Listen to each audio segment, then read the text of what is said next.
The old warehouse sat covered in overgrown vines. Trash lined the outside.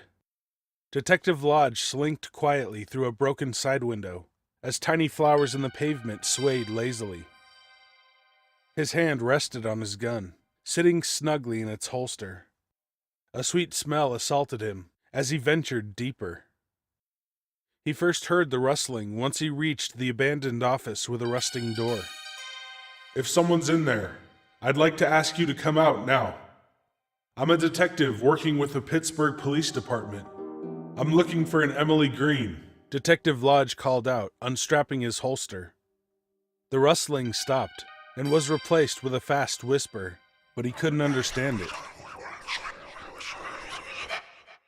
The whispering stopped, and he heard someone lumbering towards the door. He brought out his phone and unlocked it. On the screen was a picture of a small, slender, raven-haired girl with dark brown eyes. Are you Emily Green? Your girlfriend told me I'd find you here. You see, she's very worried about you. She wants you to come home, Emily. The door slowly swung open, and Detective Lodge stepped back, breath catching in his throat. What crawled out of that office was definitely not Emily Green. Sap and vines covered her naked, pale flesh and ran like veins up and down her body. Detective Lodge gasped and drew his gun. The thing crawling towards him stopped and tilted its head slightly without looking up. Stay back. Don't come any closer. Detective Lodge's shoe caught in a crack and sent him crashing backwards. The thing on the ground continued crawling towards him as he desperately tried to get away. Please don't come any closer, he whimpered. His hands shook as he held the gun. It finally lifted its head. White roses protruded out of its eye sockets, and small roots grew out of its nostrils. The thing opened her mouth, and a leafy, bristly tongue hung out. It was Emily Green, mutated and disgusting. Emily's head lolled back and forth at a steady pace, like she was listening to only music she could hear. The rustling suddenly stopped, and Emily tilted her head again, listening intently. Then she resumed moving her head back and forth. Vines started breaking away from her skin and snaking their way up the detective's legs. He finally reacted. Get these fucking things off of me! Emily shot straight up, but wasn't fast enough. He put a bullet through her neck, and she only smiled, revealing her mossy gums. What the fuck? Detective Lodge said, as a small mountain laurel grew out of the hole the bullet had left behind. He tried screaming as vines shot down his throat.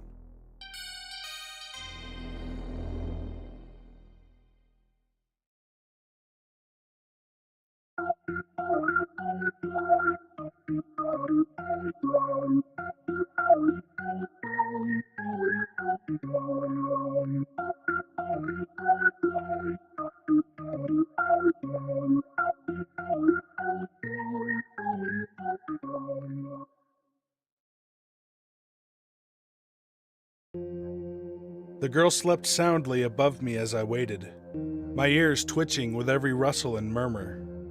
I had settled myself under the bed as comfortably as I could, but I still found myself fidgeting ceaselessly in impatience. Midnight seemed so far away. A small, pale hand dropped over the edge of the mattress as the girl turned over, her fingertips not quite brushing the floor. Every muscle in my body tensed, but it was only a moment before I once again relaxed my considerable bulk. It wasn't quite time. A hot coil of hunger burned in my stomach, and I growled softly in the back of my throat. My claws dug into the wooden floor as I laid my chin on my massive paws, scratching a testament to my frustration. I was so hungry, and I was not known for my patience. For the moment, I had to content myself with watching the girl's hand twitch in the dark. The faint creak of the closet door broke the silence, and my ears twisted toward the sound. Although the room was completely shadow, I could still clearly see the horror clawing its way out of the closet. Its long, spindly limbs dragged it awkwardly across the floor, too many joints flexing in strange angles. Its bulbous head was completely bald, and its veins pumped black under the papery skin of its scalp.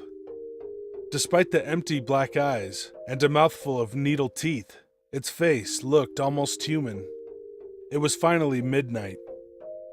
As the nightmare pulled its hideous mass across the room, I couldn't control the saliva that began to drip from my jaws.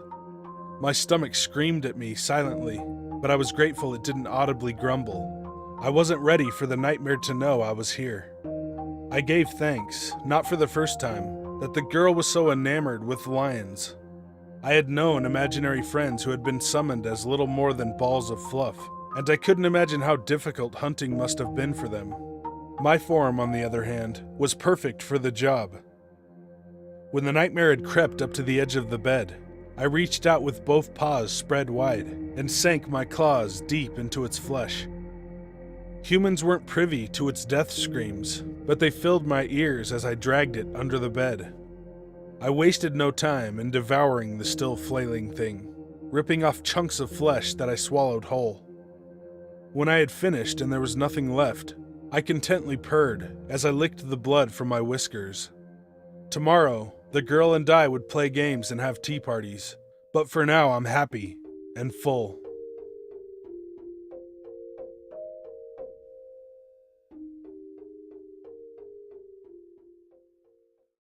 Hey guys and ladies, thanks for watching. If you want me to tell your story or read a creepypasta, email me at the address in the description. Be good to animals, even people. So. Gel, snämar, björksbus, rish.